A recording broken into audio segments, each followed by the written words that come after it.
Ръжелец ли? Помня го, да, в една кръчма. Това беше преди около 7 години, да. Да? Жоро Стоилов беше. Преди 7-8 години дойде предложението от основателя и режисьора на тая трупа, Жоро Стоилов, Бог да го прости. Мисля, че той ми се обади, или Любо Нейков. Година извършено от 10-я. 44-та зимата голям студ беше и нямаше какво се яде. И бях на Централна гара София с едно такова. Казвам ти. Георги Стоилов ми се обади по телефона и каза, че има страхотно предложение за работа. Но аз не знаех за какво става дума. Като се махнах от Слави, викам, сега имам време, Жорка. И той каза, сам ми падна в ръчичките. Аз помислих, че става въпрос за някакво предаване. Ще ми предполага, че става въпрос за театрална постановка. Мечтаях си и вътрешно се надявах да е за пиеса. Казах, че правим една комедия. Аз, разбира се, имах вече така някакви симпатии към тая трупа, защото бях гледал една или две постановки на Мелпомена. И тогава той ми каза, че пиесата е Връжелец. Много харесвам драматургията на Стан Костов. Каза, няма да си връжелец, си ще бъдеш кмет. И точно тогава го направихме, всъщност.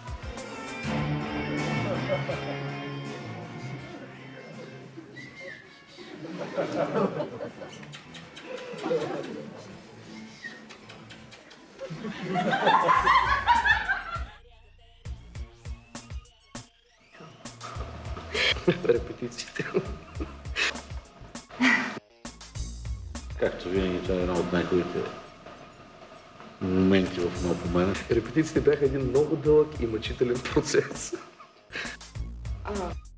Началото беше пълна лудница. Защото репетициите са свързани с кафенца, с шеги, закачки.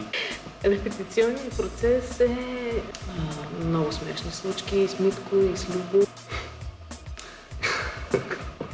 Имахме голям проблем с текста. Аз и Любо Нейков. Но по-голям проблем имаше Любо Нейков. Той имаше генерален проблем. Сега сещам се. Никой няма да забравя едно от най-големите, мисля, че не ме е единственото, но едно от най-големите ми отравяния. С великденски яйца беше точно по това време. Това стана така, историята. И сме в Гранд Хотел София. Там репетираме, Жоро, там е уредил майната. И излизам, да гледам се в огледалото, леко съм жил такъв бял. Так му взимам стъпалата нагоре от хотела и само в устата ми се сполучва.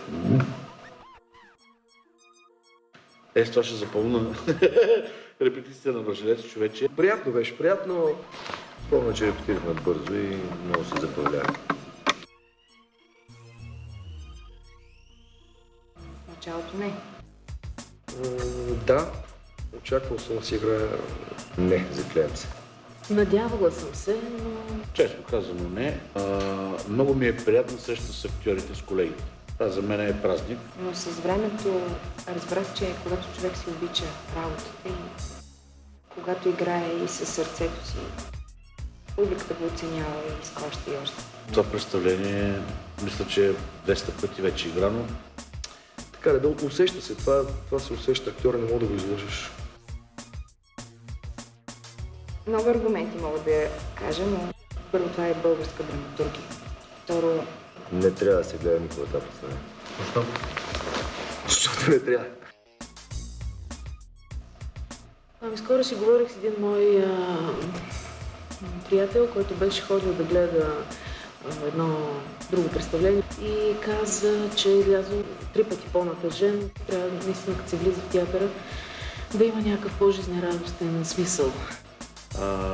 Темата е много хубава, играта не чак толкова, просто се забавляваме, е смешно и не знам, тук долу е все едно са на рок-концерт. Ако иска да го... То не е задължително. Нещото, което е много зареждащо за мен е, че винаги салон е пълен, винаги за това представление няма билети с месеци напред. И се блъска тук като кой, само се оплакват, няма билети, няма. Хайде бе, каро, нека йони спито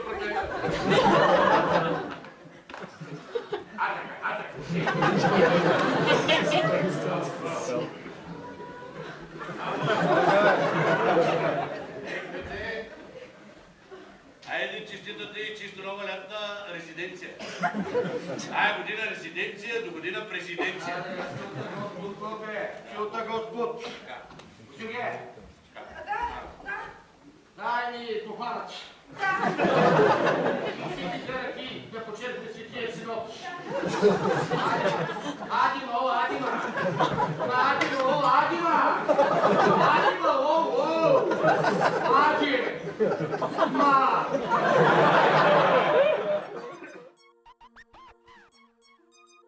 Значи това представление е извор. То е, не знам, то е Ниагарския водопад от случки. Сега те са много. Ние като бяхме решили на едно от представленията да му направим лека смешка и той яде на сцената една купичка с мляко с мюсли. Ние го бяхме сменили с една много люта шкембе чорба и беше много забавно. Искаше да ни убият всичките. То стана някакъв гаф. Рачков ме наплю в окото с парче пиле на първото представление. И след това 150 представления, като стигнах до този момент, винаги си изпадах на истеричен смях всички. Да, спомням си. Беше хубаво с кончето в НДК. Едно пони. Първото представление в зала 1 на НДК. Пристигайки на терена, виждаме едно конче. Едно конче, което не знам, защо ти ни решил пони да го кара на сцена, защото сме много дребни, жалки актьорите на сцената и зала 1 на НДК. Ние сме много мънички, там поне един кон да мине така да запълни сцената. Викам, това ли ти е голямата изненада? Пони, кон на сцената. Той е супер ухиран, щастив, ама разбираш, че когато има едно живот на сцената, никой няма да гледа нас.